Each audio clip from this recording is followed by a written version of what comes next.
Welcome back to the channel, my friends. Warhammer Man Studios. I'm Warhammer Man, and today we're taking a look at the free Xenos index cards. This video is sponsored by CMO Games. More on that later. Free Xenos index cards. The battle for the galaxy rages on all sides.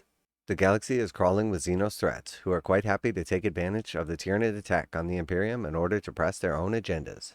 The Tau, the Aeldari, and the rest all making their play, whether that be for conquest or sheer survival. So very exciting. This is the last of the free downloads for the data cards. Here's all our Xenos factions. And then tomorrow is the big day. We get the Militarum field manual, which will have all the points for all of the units in the game. These index data cards contain profiles for every Xenos unit in the new edition of Warhammer 40,000, accompanied by fresh army and detachment rules for each. The Tau Empire maintained their famous firepower, while picking up a new ability to support their comrades in battle, picking out enemies from the greater good through a careful network of paired spotters and guided units. Index Tau Empire. Craftworld Aeldari have always manipulated fate through psychic precognition, and they take this ability right into games of Warhammer 40,000 with the new look Strands of Fate. Index Aeldari. In the dark depths of Camaro, the Drukhari prepare their raids in the real space with even faster, deadlier troops who draw power from pain. In Index Drukhari. Tomb worlds continue to awaken as the galaxy slides further into turmoil. The Necrons are revitalized by the reanimation protocols. They also benefit greatly from the new leader rules, as oversight from overlords upgrades their legions of shambling Necron warriors in Index Necrons. As the Tyrnanids barrel into the far side of the galaxy, the Genestealer cults draw their gaze with secretive underground operations. The day of ascension is at hand, and no Imperial oppressor will see the cult ambush coming from beneath their feet. In Genestealer cults. Wah! Get your boots on, lads. There's fighting to be done. Other factions might be messing around with fancy powers and shiny gubbins, but the Orcs can crump 'em all with sheer mass, noise, and unspeakable violence. Index Orcs. The newest Xenos faction in Warhammer 40,000 came out swinging, and the leagues of Votann continue their obstinate ways in the new edition. Grudges and gunfire are just what you need to satisfy the eyes of the ancestors. In the leagues of Votann. You know, not to bust Games Workshop's chops too bad, or really Warhammer community, but they literally don't have anyone proofread these articles. I mean, it is absolutely insane. I read through these articles just with you guys live, and I catch tons and tons of errors. I find it hard to believe that they can't just have someone do what I'm doing, just read the article, and then tell them about the corrections. And if you don't know what I mean, it's just constant words missing or the wrong words, etc. So for instance, grudges and gunfire are just you need to satisfy the eyes of the ancestor. I mean, we just need to pop in one little word right here. Just what you need to satisfy the eyes of the ancestor. Very crazy that they don't even bother to proofread these articles. Now that all the index data cards are available to download, there's just a small matter of points cost to go over before you start your first games of the new edition. These will be packed into the Militarum field manual coming tomorrow, but don't forget you can pick up physical copies of all these cards, which are even easier to reference than the PDF on your phone very soon.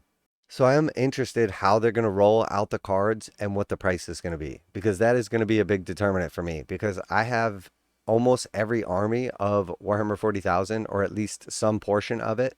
So I'm definitely not going to rush out to just buy up all these cards when I might only get a few games in before the actual codexes come out and stuff. So for me, the main thing I'm focusing on is not so much when the cards come out, but the price of the actual cards themselves, and then when I expect that codex to come out. So typically in the past, we have always seen Space Marines get their initial codex first, and then it kind of like goes down the line. So the one that I'm least likely to buy is the Space Marine cards, because they're most likely to get replaced the soonest. Now that's only going off what Games Workshop has done in the past, but seeing as how there's the most Space Marine players, and many players have Space Marines plus another faction, I suspect that, like usual, they will come first.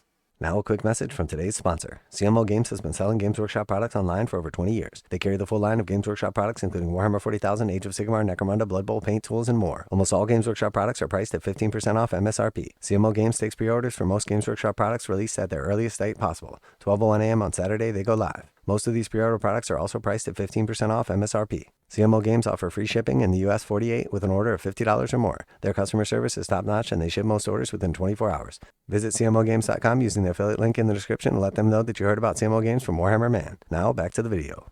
So for me, I'm actually going to back down a little bit and be a little more hesitant to pick up these cards initially and then just kind of see how their rollout schedule looks and what the price is going to be.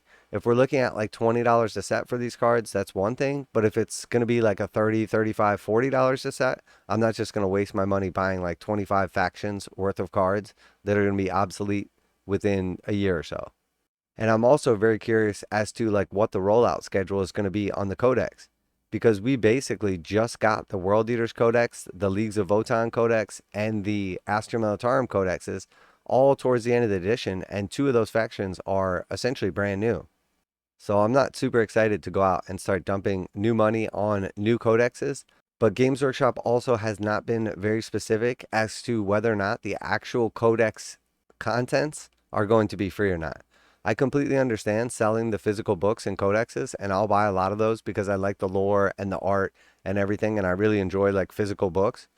But that being said, I'm curious because they haven't been very specific if they're going to release the new rules from the codexes for free once they come out. Now, obviously, there's other resources and people can get a hold of them, but I'm curious if Games Workshop is going to officially do that. And then also they have said that they're going to basically re-release new cards, and they're going to be slightly different like size than the ones that are out now, so there's no confusion, but it's basically just going to be the new data cards that go with the new codex. So let's just say theoretically you were to buy everything this edition for whatever army or armies you play. I'm expecting there to be data cards for sale from somewhere around like $25 to $35, and then afterwards a codex for sale for probably $55 to $60, and then after that more data cards for the same faction that are codex compliant for somewhere around like, again, that $30 range. So I'm curious if we have basically the option, do you want to buy both sets of cards and the book and spend $100, or do you want to buy none of it and spend $0 and still have full access to the rules? Or are we going to essentially be forced still to buy the codexes, which again, I typically buy anyway, but I know a lot of people out there don't like to spend their money on the books. So I'm very curious to see how it plays out. I'm also curious to see what the pricing is. I would think that since the index cards are not going to last that long, that they're going to sell them relatively cheap, but we will see.